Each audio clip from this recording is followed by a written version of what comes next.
पास में, और काफ़ी लोगों ने मुझसे व्हाट्सएप पे भी ये जानकारी पूछी थी कि माँ काली को हमने क्या भोग लगाना चाहिए और कैसे भोग लगाना चाहिए। माँ काली कौन से भोग से जल्दी सवारी में आती है, और माँ काली किस भोग से जल्दी का प्रिय भोग क्या है, और महाकाली को किस समय हमने भोग देना चाहिए, और महाकाली किस भोग को किस समय पर स्वीकार करती है। कुछ बच्चों ने काफ़ी ऐसे सवाल किए थे, और किन किन कैसे हमने भोग लगाना चाहिए। सीधी मूर्ति के सामने हम माँ काली को भोग लगा सकते हैं, या फिर अंगारी साधना के समय कहाँ कैसे भोग लगाना चाहिए, या नॉर्मल कैसे भोग लगाना चाहिए। तो काफ़ी सवाल मेरे पास ये आए हुए थे। तो इन सभी सवालों का मैं वीडियो के माध्यम से सभी को बताऊंगा। और यदि आपने जानकारी की आवश्यकता तो वीडियो को अंत तक ज़रूर देखना। और जिन जिन बच्चों ने चैनल को सब्सक्राइब नहीं किया, चैनल को सब्सक्राइब करें, क्योंकि हमारा बालाजी दरबार लगता है। दरबार संबंधी जानकारी हो, फिर या ऑनलाइन पूछा लेनी हो जिन्होंने, तो वो दरबार के व्हाट्सएप नंबर पर संपर्क कर सकते हैं। और यंत्र मंत्र तंत्र पूजा पाठ की जानकारी के लिए आपको वीडियो पर चैनल पर मिलती रहती है, और चैनल को सब्सक्राइब करें। सबसे पहले तो महाकाली को हमने किस तरह का भोग लगाना चाहिए, और महाकाली किस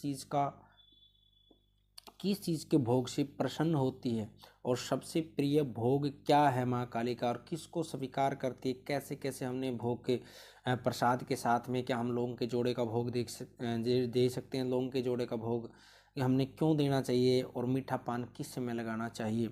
माँ काली को सबसे पहले तो हमने भोग जो लगाते हम, कुछ बच्चे क्या करते हैं लौंग पतासे का भोग लगाते हैं, वो भी सही होता है। कोई लड्डू का भोग लगाता है, मिश्री का भोग लगाता है, और हलवे का चने का भी भोग लगाते हैं, इमरती का भोग लगाते हैं।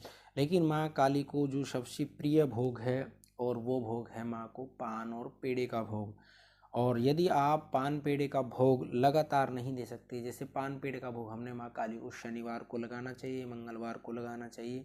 यदि कुछ बच्चे लगातार साधना करते रहते हैं, साधना वाले जो बच्चे होते हैं, उन्होंने अंगारी के ऊपर लगातार भोग देने के लिए अंगारी का प्रयोग करना चाहिए। लेकिन हर रोज़ मीठा पान देने की समर्थ्या नहीं है, तो मीठे पान की जगह आप लौंग और इलायची का भोग दे सकते हैं।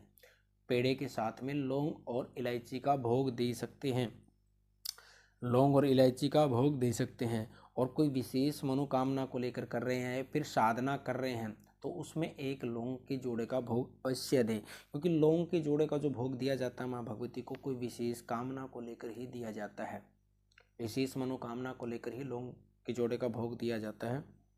अन्यथा लौंग और इलायची का भोग देना चाहिए। और आगे कुछ सवाल थे भी मनोकामना को लेकर, हमने किस तरह की मनोकामना करनी है। जैसे माँ काली को हम सीधे सीधे क्या मूर्ति पे भोग लगा सकते हैं। जो बच्चे शरीर के ऊपर सवारी लेके आना चाहते हैं, शक्ति पाना चाहते हैं, वो अंगारी पर भोग दे लगातार। जप के बाद जो जप करते हैं या साधना करते हैं, उससे पहले जब हम भोग दे के बैठते हैं तो अंगारी पर भोग देकर ही साधना शुरू करनी चाहिए। और यदि कुछ बच्चे क्या करते हैं मनोकामना को लेकर करते हैं, वो सीधी सीधी मूर्ति प्रतिमा है सामने माँ भगवती की, तो माँ भगवती को सीधे सीधे भोग लगा सकते हैं। उन्होंने कोई अग्नि चेतन करने की जरूरत नहीं है, वो सीधे सीधे माँ भगवती को भोग लगा सकते हैं। क्योंकि जिन बच्चों ने सवारी को चेतन करना है, जो हम अग्नि के माध्यम से देते हैं, वो अग्नि देवताओं का दूत है, और उन देवताओं तक ही वो भोग अग्नि के माध्यम से पहुंच पाता है। और प्रतिमा के सामने हम जो विशेष मनोकामना को लेकर कर रहे हैं, तो उसमें हम शक्ति को सीधा सीधा भोग दे सकते हैं। और कुछ सवाल आए थे मेरे पास भी, साधना के अंदर क्या हमने हर रोज़ लौंग के जोड़े का भोग देना चाहिए। विशेष रूप से जब हम साधना कर रहे होते हैं तो विशेष ही होती है, वो साधना जो कर रहे होते हैं वो विशेष होती है। विशेष का मतलब कि हम शरीर पर शक्ति पाना चाहते हैं साधना के माध्यम से, तो उसके लिए हमने साधना में लौंग के जोड़े का भोग अवश्य देना चाहिए, और अंगारी पर ही देना चाहिए।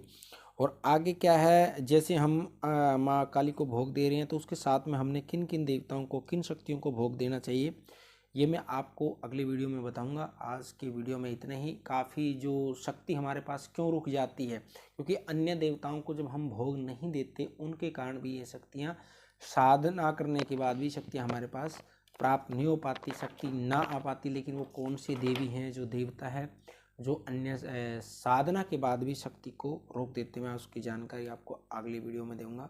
आज की वीडियो में इतना ही। यदि वीडियो आपको अच्छी लगी तो वीडियो को लाइक करना और चैनल को सब्सक्राइब करना। और जो बच्चे ऑनलाइन पूछा लेना चाहते हो, दरबार के व्हाट्सएप नंबर पर या कमेंट बॉक्स में जानकारी ले सकते हैं। माँ भगवती और बालाजी महाराज कृपा